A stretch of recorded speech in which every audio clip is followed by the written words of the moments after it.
Good morning student, good morning friends. Last class में हम company के बारे में डिस्कस कर रहे थे। इशू ऑफ शेयर कैपिटल वाला चैप्टर आप पढ़ रहे थे 12th का और सीए फाउंडेशन से रिलेटेड।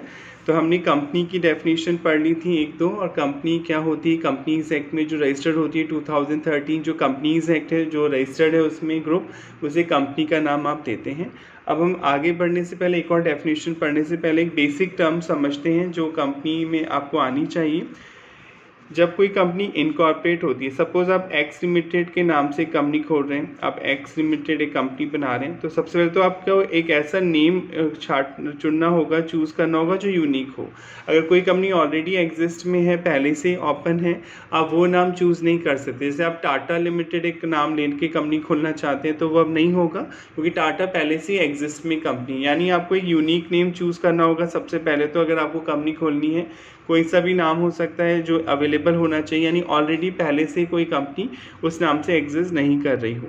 तो आपको सपोज ये नाम मिल गया एक्स लिमिटेड, आप इस नाम से कंपनी खोलना चाहते हैं, तो आपको ये बताना होगा कि आप अपनी कंपनी की कैपिटल कितनी रखना चाहते हैं। कैपिटल आप 11th क्लास से पढ़ रहे हैं वर्ड, कि जो ऑनर है, जो ऑनर होता है, जो बिजनेस का मालिक होता है, बिजनेस में जो पैसा लेके आता है, या तो कैश में लाता है या किसी असेट की फॉर्म में लाता है, तो कैश या असेट की फॉर्म में जो भी वो लाया टोटल, उसे कैपिटल बोलते हैं। सपोज कोई सोल प्रोप्राइटर है, वो बिज़नेस स्टार्ट कर रहा है, उसने 10 लाख तो कैश लेके आया वो बिज़नेस में, और 50 लाख की कोई शॉप की वैल्यू है, बिल्डिंग लेके आया। तो इन दोनों के टोटल को आप 60 लाख को क्या बोलते थे 11th क्लास में? कैपिटल लगा रहा है ऑनर। ये 10 लाख तो कैश में लेके आया, 50 लाख असेट के फॉर्म में लेके आया बिल्डिंग, तो इन दोनों की वैल्यू उसकी कैपिटल बोली जाती थी। सेम यहाँ पर भी होता है कंपनी में। जब कोई कंपनी इनकॉर्पोरेट कराते हैं, आप रजिस्टर्ड कराते हैं, तो आपको ये बताना होता है कि आप उस कंपनी की कैपिटल, मैक्सिमम कैपिटल पूरी लाइफ टाइम में कितनी रखना चाहते हैं। सपोज़ आपने बोला कि हम 50 लाख की कैपिटल रखना चाहते हैं इस कंपनी की, तो आपने रजिस्ट्रेशन के टाइम पे बताया कि आप कंपनी की 50 लाख की कैपिटल मैक्सिमम आप रखना चाहते हैं। तो इस कैपिटल को आप बोलते हैं रजिस्टर्ड कैपिटल या ऑथराइज कैपिटल, जो at the time of incorporation आप बताते हैं, रजिस्टर करवाते हैं अपनी कंपनी का नाम। इनकॉर्पोरेशन के टाइम जो कैपिटल आप बताते हैं, ऐसी कैपिटल को ऑथराइज कैपिटल या रजिस्टर्ड कैपिटल बोला जाता है। अब ये जो कैपिटल होती है, ये कैसे आएगी सर, और ये किस में डिवाइड होगी? तो सपोज़ आपको एक शेयर का प्राइस डिसाइड, शेयर में डिवाइड होती है कंपनी की जो कैपिटल होती है, वो शेयर्स में डिवाइड होती है। तो आपको शेयर की वैल्यू डिसाइड करनी होती है। सपोज़ आप एक शेयर की वैल्यू 100 रुपीज़ रखना चाहते हैं, तो नंबर ऑफ शेयर कितने हो गए? 50 लाख आपकी टोटल कैपिटल है। एक शेयर की वैल्यू आप 100 रखना चाहते हैं, तो टोटल 50,000 शेयर्स हो गए। तो शेयर क्या हुआ सर, समझ में क्या आया? कि जो कंपनी की जो टोटल कैपिटल होती है, वो स्मॉल पार्ट्स में डिवाइड होती है। जैसे यहाँ पे एक शेयर कितने का है? 100 का, तो नंबर ऑफ शेयर कितने हो गए? 50,000 शेयर हो गए। तो कंपनी की जो टोटल शेयर कैपिटल होती है, वो स्मॉल यूनिट्स में, स्मॉल नंबर्स में डिवाइड होती है। उस यूनिट को आप शेयर बोलते हैं। क्लियर? यानी जो कंपनी की टोटल कैपिटल होती है, वो स्मॉल यूनिट्स में, नंबर्स में डिवाइड होती है। उन स्मॉल यूनिट्स को आप शेयर बोलते हैं, और जो इन शेयर को परचेज करता है उसे शेयर होल्डर बोलते हैं। जो इन यूनिट्स को, इन शेयर्स को परचेज करते हैं उन्हें शेयर होल्डर बोलते हैं, और यही ऑनर होते हैं, क्योंकि कंपनी को बिजनेस करने के लिए पैसा देते हैं।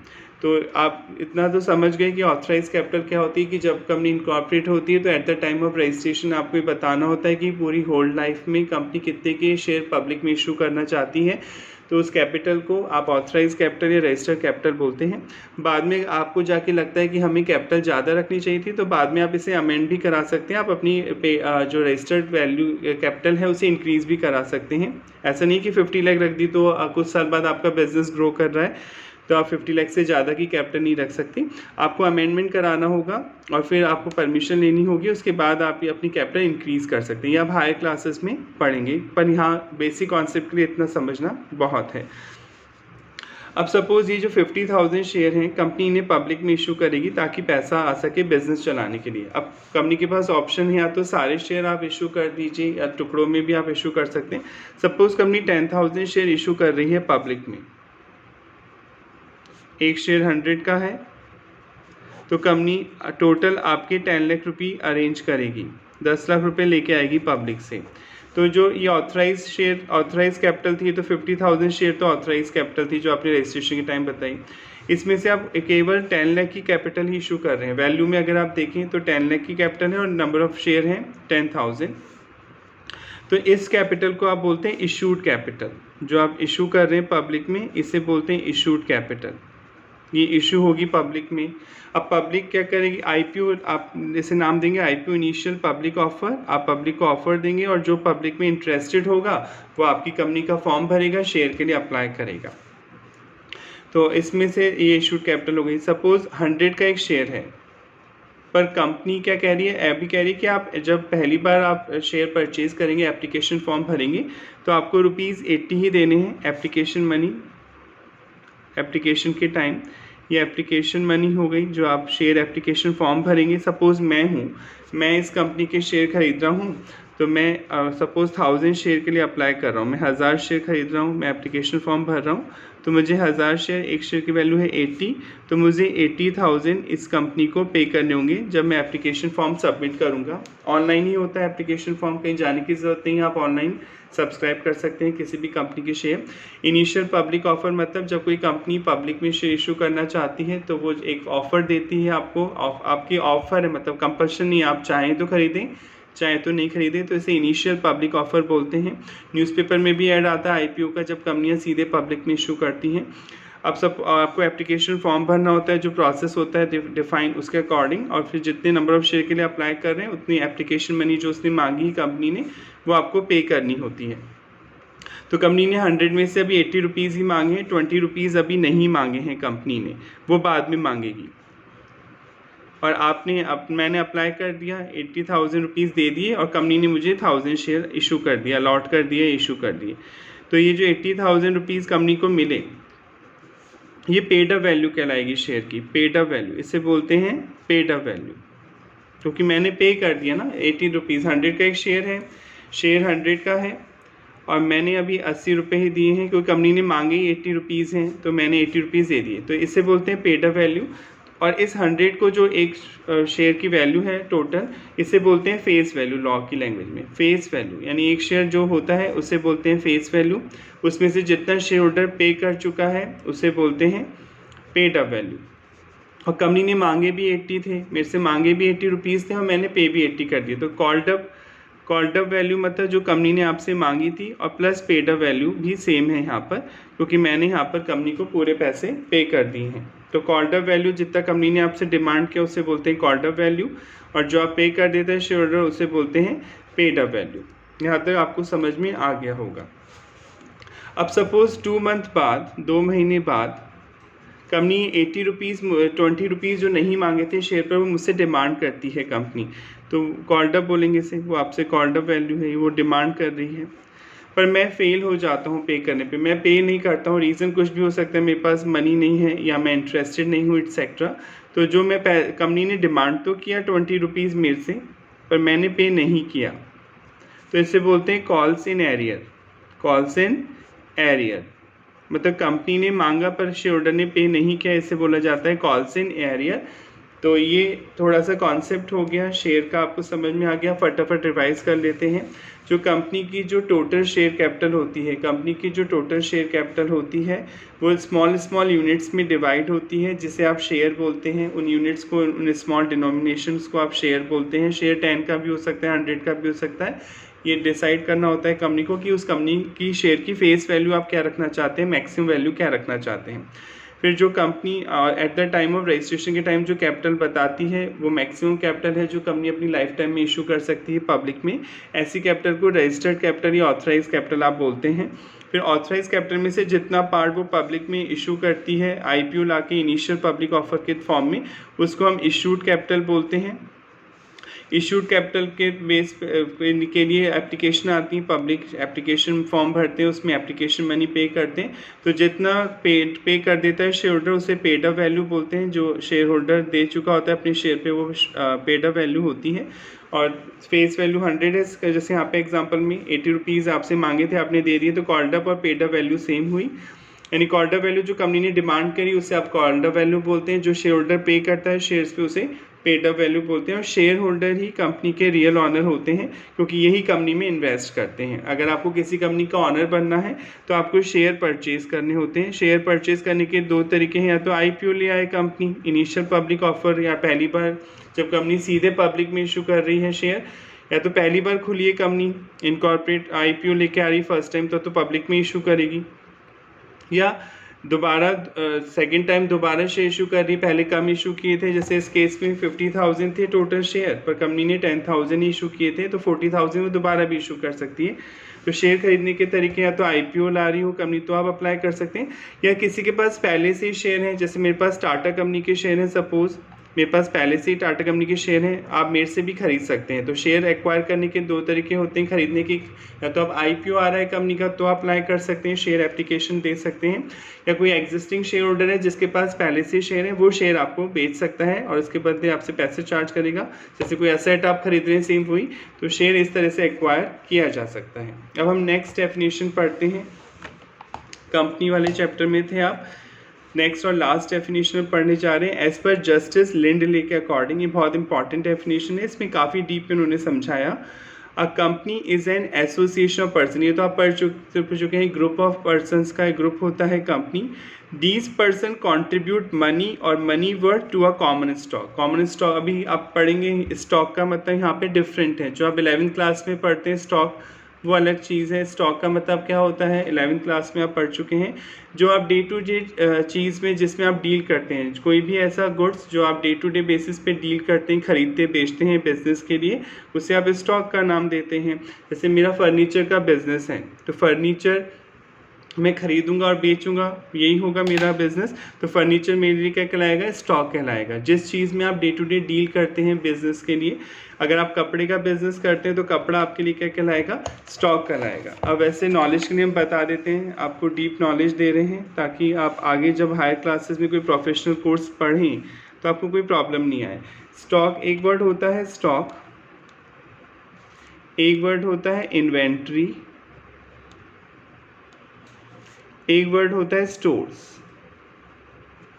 सर इनमें कोई फ़र्क है, हमें तो एक जैसे ही बताया गया है। जनरली कई बच्चे एक जैसा ही बोलते हैं कि इन्वेंट्री भी वही है, स्टॉक स्टोर भी वही है, स्टॉक भी वही है। नहीं, देखिए इन्वेंट्री एक ब्रॉड टर्म है, इन्वेंट्री एक बड़ा शब्द है, इसमें 3 तरह का स्टॉक आता है। एक तो रॉ मटेरियल होता है, कच्चा सामान, अगर आप मैन्युफैक्चर हैं तो आपको रॉ मटेरियल खरीदना होगा। फिर एक WIP होता है, वर्क इन प्रोग्रेस, थोड़ा बन गया थोड़ा बनना बाकी है। और एक होता है फिनिश गुड्स, फिनिश गुड्स। तो अगर आपके पास तीनों तरह का गुड्स अवेलेबल है आपके स्टॉक में, जब आप जहाँ गोडाउन में सामान रखते हैं वहाँ तीनों तरह का स्टॉक, यानी थोड़ा रॉ मटेरियल पड़ा हुआ है आपके पास, थोड़ा गुड्स ऐसा है जो थोड़ा बन चुका है थोड़ा बनेगा। जैसे आप कोई भी गुड्स बनाते हैं थोड़ा बहुत बन चुका है, जैसे आप टेबल बनाते हैं, आपका काम है फर्नीचर बनाने का, तो आपने टेबल का जो ऊपर का बेस है वो बना लिया पर अभी इसके पिलर्स नहीं बनाए हैं, तो इसको रॉ मटेरियल तो नहीं बोल सकते क्योंकि आपने जो लॉट है, जो लकड़ी का लट्ठा है जिसे बोलते हैं लॉग, वो तो यूज़ कर लिया, तो ये WIP कहलाएगा क्योंकि अभी पूरी तरह से फिनिश गुड्स तो नहीं ही बना है, तो ये WIP हो गया। और फिनिश गुड मतलब जो फर्नीचर बन के रेडी है, रेडी टू सेल है, अवेलेबल है बेचने के लिए, ऐसे गुड्स को आप फिनिश गुड्स बोलते हैं। तो अगर ये तीनों तरह का स्टॉक आपके पास में अवेलेबल है, यानी रॉ मटेरियल भी है, WIP का भी पड़ा हुआ है, फिनिश गुड्स भी है, तो इन तीनों के कंबाइंड टोटल को क्या बोलेंगे आप, इन्वेंट्री। इन्वेंट्री एक ब्रॉड टर्म है जिसमें तीनों तरह का स्टॉक आता है, रॉ मटेरियल का भी, WIP का, फिनिश गुड्स का। अगर आप स्टोर्स की बात कर रहे हैं कि आपके पास स्टोर्स है, तो स्टोर्स मतलब केवल रॉ मटेरियल, अगर आपके पास केवल रॉ मटेरियल का ही स्टॉक है तो उसे आप स्टोर्स भी बोल सकते हैं। स्टॉक वर्ड आता है अगर आपके पास ये दो तरह का, एक तो WIP प्लस फिनिश गुड्स। अगर आपके पास केवल WIP और फिनिश गुड्स ही है, रॉ मटेरियल आपके पास है ही नहीं, तो आप स्टॉक वर्ड बोलते हैं। या केवल WIP है तो भी स्टॉक, केवल फिनिश गुड्स है तो भी स्टॉक, या इन दोनों के कंबाइंड टोटल को भी स्टॉक बोलते हैं। तो आई होप आपको इन तीनों में डिफरेंस समझ में आ गया होगा। इन्वेंट्री एक ब्रॉड टर्म है जिसमें तीनों तरह का स्टॉक मतलब सामान इंक्लूड होता है, raw material plus WIP plus finish goods. Store मतलब केवल रॉ मटेरियल की अगर बात कर रहे हैं तो उसे स्टोर भी बोल सकते हैं आप। स्टॉक में केवल दो ही तरह का आएगा, WIP प्लस फिनिश गुड्स आएगा। तो ये स्टॉक तो जो आप 11th में पढ़ रहे हैं ये चीज़ें वो हैं जिनमें आप डे टू डे डील करते हैं, खरीदते हैं, बेचते हैं। पर यहाँ पे जो इस डेफिनेशन में आया है कॉमन स्टॉक, ये अभी आप आगे पढ़ेंगे, मैं अभी आपको एक्सप्लेन नहीं कर रहा क्योंकि ये काफ़ी डीप टॉपिक है। इसी चैप्टर में जब आप शेयर्स को बहुत अच्छी तरह से समझ जाएंगे तो आप स्टॉक को धीरे धीरे समझ जाएंगे कि अभी आप स्टॉक का मतलब शेयर से ही मानिए कि शेयर की बात कर रहे हैं। द कॉमन स्टॉक यानी share so contributed is denoted in money, आप शेयर का जो पैसा आता है मनी में डिनोट होता है, and is called as a capital of company, और उसे कंपनी की कैपिटल बोला जाता है। The person who contribute the capital are called as a member of the company, जो कंपनी के शेयर खरीदते हैं, कंपनी के लिए पैसा देते हैं, उनको मेंबर्स बोलते हैं, आप इसे शेयर होल्डर भी बोल सकते हैं। The capital is employed in some trade or business, और वो जो कैपिटल देते हैं एम्प्लॉयड मतलब उसे यूज़ किया जाता है बिजनेस को में, बिजनेस के यूज़ के लिए। The member share the profit and loss arising from such business, ये तो सब जगह होता है, चाहे पार्टनरशिप में भी ऐसा होता है कि बिजनेस करने से जो प्रॉफिट या लॉस होता है मेंबर्स आपस में बांटते हैं। यहाँ पे भी ऐसा होगा कंपनी में कि अगर प्रॉफिट होगा तो वो मेंबर्स को दिया जाएगा और लॉस में बियर करेंगे। The portion of capital to which each member is entitled is called his share, जितना कैपिटल आप लगाते हैं कंपनी में उतनी कैपिटल के आप ऑनर बन जाते हैं शेयर्स के फॉर्म में। The share are always transferable, share transferable होते हैं। पब्लिक कंपनी के अभी आप पढ़ेंगे कंपनियां भी पब्लिक प्राइवेट और भी तरह की होती हैं, तो आप कंपनी के शेयर ट्रांसफरेबल होते हैं। नेगोशिएबल इंस्ट्रूमेंट माना जाता है, नेगोशिएबल इंस्ट्रूमेंट मतलब जिसे ईजिली एक जने से दूसरे जने को ट्रांसफ़र किया जा सकता है। जैसे मेरे पास स्टार्टअप कंपनी के शेयर हैं तो मैं आपको ट्रांसफ़र कर सकता हूँ। तो ये डेफिनेशन हो गई यहाँ पर। अब थोड़ा और आगे पढ़ते हैं। Note, whenever we use company word it mean the company as defined under section 2 subsection 20। जब भी आप कंपनी कोई आपसे बात करेगा, अब आप कंपनी वाला चैप्टर पढ़ें, कंपनी वर्ड जहाँ पे भी आएगा पूरे चैप्टर में या पूरे एक्ट में, किसी भी एक्ट में जो आप पढ़ रहे हैं हायर क्लासेस में कहीं पे भी, तो उसका मतलब वही है जो कंपनीज एक्ट में रजिस्टर्ड है under section 2 subsection 20। So we can say that, तो हम यहाँ पे क्या कह सकते हैं, that every association of person is not a company, सारे ग्रुप को कंपनी नहीं बोला जाएगा। Only such association of person, group of person shall be a company, वही ग्रुप कंपनी माना जाएगा, विच इज़ रजिस्टर्ड, जो कि रजिस्टर्ड है अंडर द कंपनीज एक्ट 2013 और एनी प्रीवियस एक्ट, या तो कंपनीज एक्ट में रजिस्टर्ड है 2013 या उससे पहले भारत में कोई कंपनी अधिनियम चलता था, कंपनीज एक्ट चलता था, उसमें रजिस्टर्ड है, उसी ग्रुप को कंपनी बोला जाएगा। Company run by a team of professional person, company जो है एक प्रोफेशनल पर्सनस की टीम चलाती है। शेयर होल्डर तो बहुत सारे होते हैं, जैसे 1 लाख शेयर आपने इशू करे और सपोज आपने एक एक शेयर दिया एक जने को, वैसे ऐसा होता नहीं, कंपनी एक लॉट में अलॉट करती है, यानी 1000 का लॉट, 2000 का लॉट, पर अपन एज्यूम कर लेते हैं कि एक एक शेयर दिया तो 1 लाख शेयर होल्डर हो गए, तो सारे ऑनर थोड़ी आएंगे बिजनेस में, वरना फिर ऐसे तो एक कियोस क्रिएट हो जाएगा, बहुत ज़्यादा हंगामा हो जाएगा बिजनेस में कि सब कुछ अपनी अपनी चलाएंगे। तो शेयर होल्डर क्या करते हैं, अपने बिहाफ पे कुछ बंदों को अपॉइंट करते हैं जो नॉलेजेबल बंदे होते हैं कंपनी चलाने के लिए। उन बंदों को आप क्या बोलते हैं, बोर्ड ऑफ डायरेक्टर या सिंपली डायरेक्टर भी बोलते हैं। Company run by a team of professional persons के द्वारा चलाई जाती है company, which is known as a board of director, जिन्हें आप डायरेक्टर्स बोलते हैं। कैसे अपॉइंट होते हैं डायरेक्टर, ये आप आगे हायर क्लासेस में पढ़ेंगे। And the person who invest the fund in the company, और जो लोग पैसा लगाते हैं कंपनी में उन्हें आप मेंबर या शेयर होल्डर बोलते हैं, क्योंकि शेयर वो खरीदते हैं, तो कंपनी में जो लोग पैसा इन्वेस्ट करते हैं उन्हें आप शेयर होल्डर का नाम यहाँ पर देते हैं। आई होप आपको यहाँ तक ये क्लियर हो गया होगा कि कंपनी क्या होती है, शेयर क्या होता है, स्टॉक, इन्वेंट्री, स्टोर्स में क्या फ़र्क है। तो ये बेसिक चीज़ें अगर आप बहुत ढंग से पढ़ते जाएंगे तो आपको आगे की क्लासेस में कोई प्रॉब्लम नहीं आएगी। नेक्स्ट टॉपिक अपन स्टार्ट करेंगे अब, कैरेक्टरिस्टिक्स और फीचर्स ऑफ अ कंपनी, कि एक कंपनी की में कैरेक्टरिस्टिक्स क्या होते हैं, विशेषता, कंपनी की फीचर्स क्या हैं, विशेषता क्या हैं, अब वो टॉपिक हम स्टार्ट करने जा रहे हैं। कैरेक्टरिस्टिक्स और features of a company, incorporated और रजिस्टर्ड ग्रुप, ऑब्वियसली आप पढ़ चुके हैं। कंपनी क्या है, जो किसी कंपनीज एक्ट में रजिस्टर्ड हो, या तो कंपनीज एक्ट 2013 में रजिस्टर्ड है वो कंपनी, या उससे पहले एक 1956 चलता था इंडिया में, कंपनीज एक्ट 1956, उसमें रजिस्टर्ड है, या उससे पहले भी कोई कानून बना हुआ था भारत में और उसमें वो ग्रुप रजिस्टर्ड है, तो ऐसे उसे कंपनी बोल सकते हैं। यानी कंपनी रजिस्टर्ड करवाना कंपलसरी है किस कंपनीज एक्ट में। अगर आप रजिस्टर्ड नहीं कराएंगे कुछ लोग मिलके काम कर रहे हैं तो उसे कंपनी नहीं बोलेंगे, या तो वो पार्टनरशिप फर्म बोल सकते हैं आप, या एसोसिएशन पर्सन बोल सकते हैं। पर कंपनी तभी मानी जाएगी जब वो कंपनीज एक्ट में जो रिक्वायरमेंट दे रखी है उनके अकॉर्डिंग उसे फॉर्म करते हैं, आप बनाते हैं। तो पहला तो आप समझ में आ गया, इनकॉर्पोरेटेड बोल लें या रजिस्टर्ड बोल लें कि कंपनी एक रजिस्टर्ड बॉडी होती है जो कंपनीज एक्ट या 2013 या 1956 या उससे पहले जो कंपनीज एक्ट था उसमें रजिस्टर्ड होती है।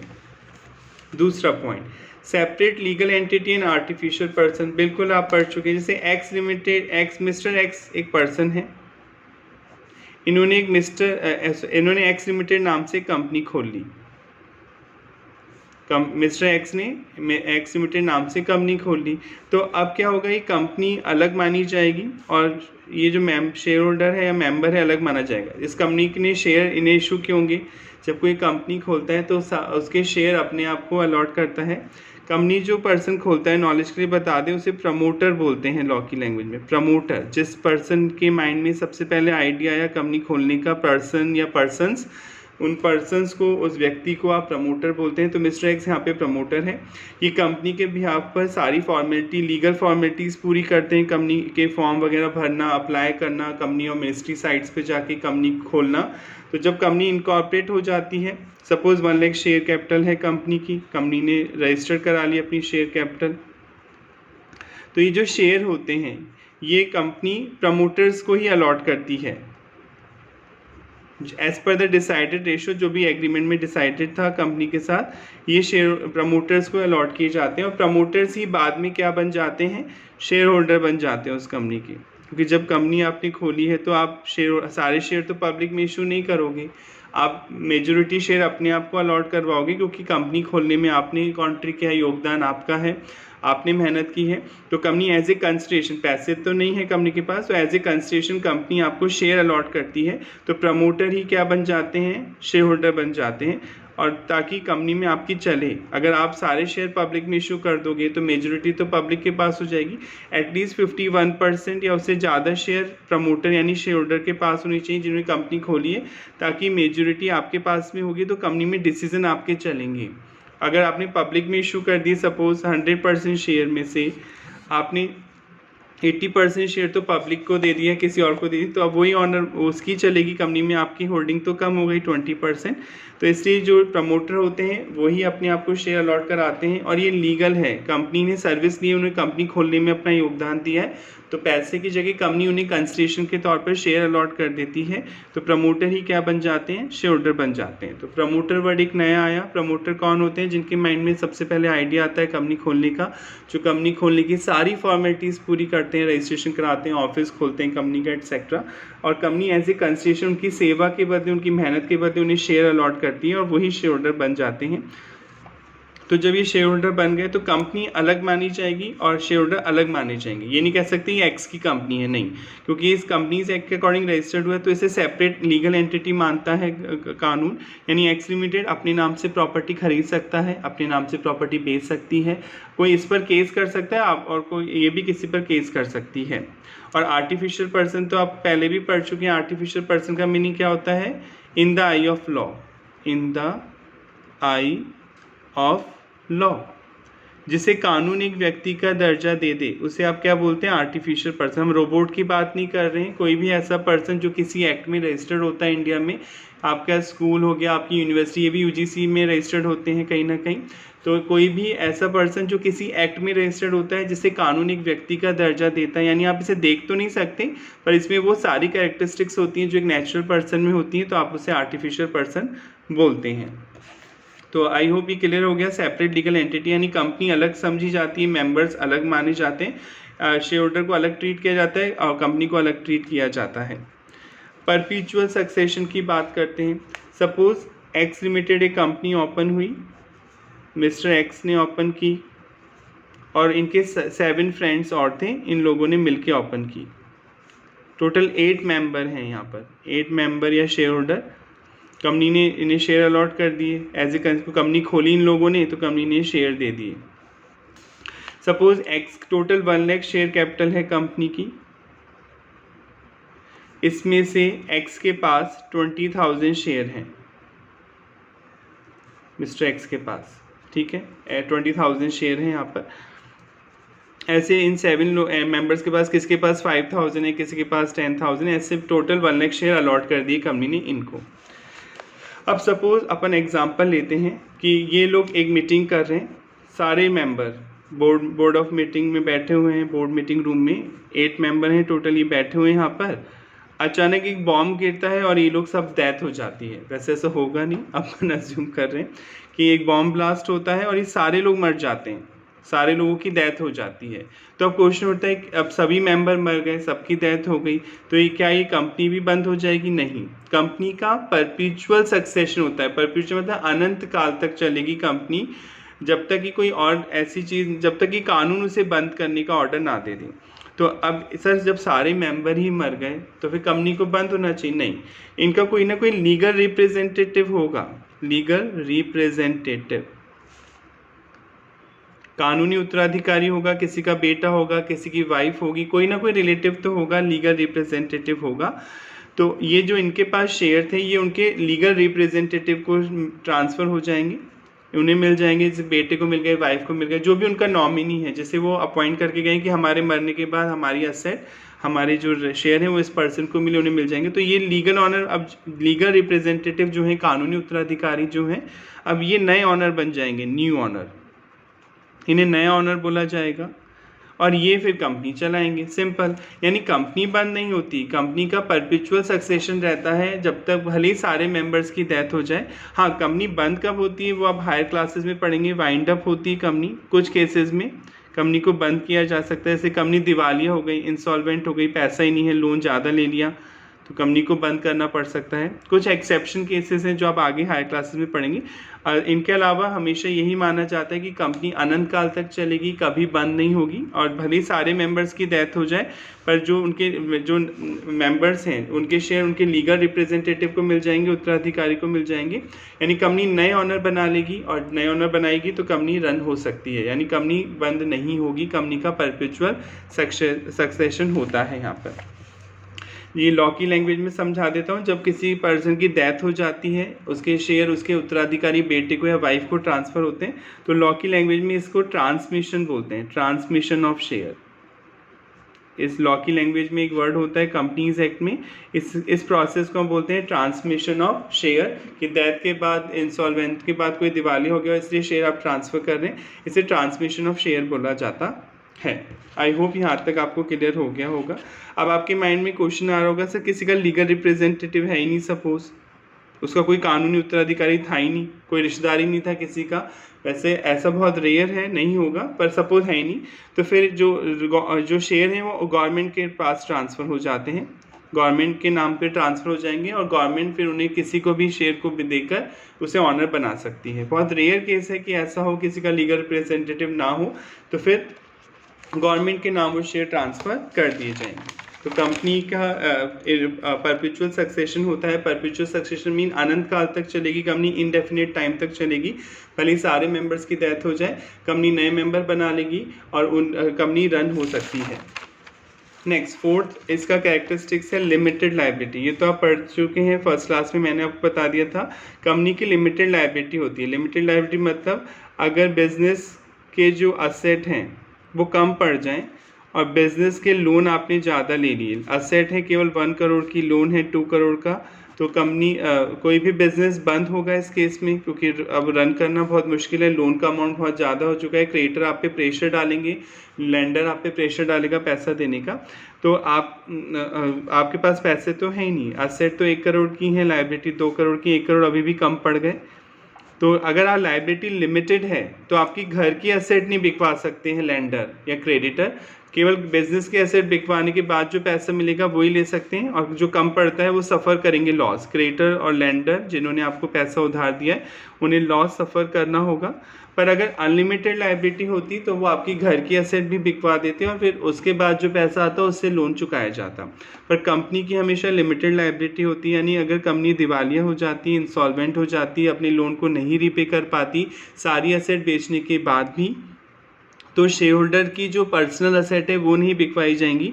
हाँ, कंपनी के असेट बेचने के बाद जो पैसा आएगा वही डिवेंचर होल्डर, लैंडर या क्रिएटर्स को पे किया जाएगा। लिमिटेड लायबिलिटी के केस में कंपनी की लायबिलिटी हमेशा लिमिटेड होती है। लिमिटेड मतलब कंपनी अपनी असेट बेच के लोन चुकाएगी, शेयर होल्डर की पर्सनल असेट नहीं बेची जाएंगी।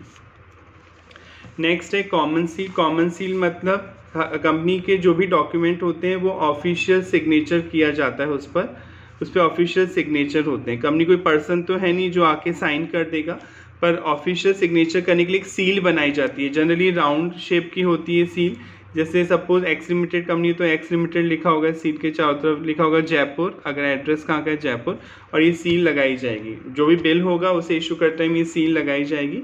तो हर कंपनी की कॉमन सील होती है, ऑफिशियल सिग्नेचर होता है, उस पर फिर जो ऑथराइज पर्सन होता है जिसे शेयर होल्डर कहते हैं वो साइन करेगा उस सील पर और बिल ऑफिशियल डॉक्यूमेंट्स पे। तो हर कंपनी की कॉमन सील होती है। कॉमन सील मतलब ऑफिशियल सिग्नेचर करने के लिए एक सील बनाई जाती है, उस सील को लगाया जाता है और उस पर फिर साइन किए जाते हैं।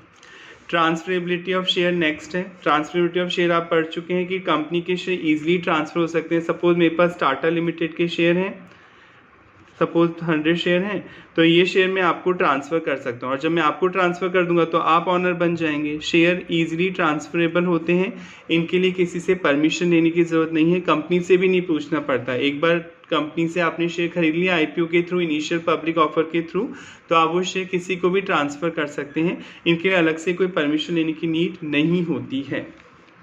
तो आई होप ये भी समझ में आ गया होगा। ट्रांसफरेबिलिटी ऑफ शेयर है ये।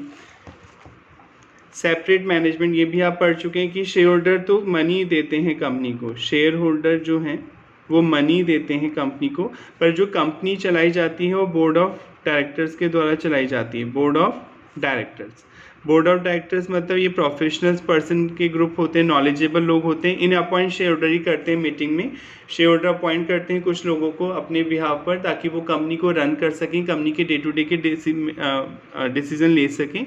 और बोर्ड ऑफ डायरेक्टर कोई भी ऐसा काम नहीं करेंगे जो कंपनी के अगेंस्ट में होगा, वो शेयर होल्डर के अकॉर्डिंग और कंपनीज एक्ट के अकॉर्डिंग, शेयर होल्डर के इंटरेस्ट को ध्यान में रखते हुए और कंपनीज एक्ट को ध्यान में रखते हुए जो पावर उन्हें दी गई है उन्हीं के अकॉर्डिंग वो कंपनी को रन करेंगे। तो कंपनी का एक सेपरेट मैनेजमेंट होता है। डे टू डे के कामों में शेयर होल्डर इंटरफेयर नहीं करते हैं, ये केवल मीटिंग्स में पार्टिसिपेट करते हैं। कोई अर्जेंट मीटिंग हो या कोई डिसीजन लेना हो कंपनी के लिए तो ही शेयर होल्डर मीटिंग्स में आते हैं। बाकी सारे काम बोर्ड ऑफ डायरेक्टर्स करते हैं। यानी कंपनी की डे टू डे वर्किंग कैसे होगी, कैसे रन होगी कंपनी, ये बोर्ड ऑफ डायरेक्टर डिसाइड करेंगे। और बोर्ड ऑफ डायरेक्टर्स को एक तो शेयर होल्डर का इंटरेस्ट ध्यान में रखना होता है, यानी वो कोई भी ऐसा काम नहीं करेंगे जो शेयर होल्डर को नुकसान पहुंचाए, यानी शेयर होल्डर का इंटरेस्ट उन्हें देखना होता है। और कंपनीज एक्ट के रिक्वायरमेंट को ध्यान में रखते हुए वो अपने बिजनेस को रन करते हैं।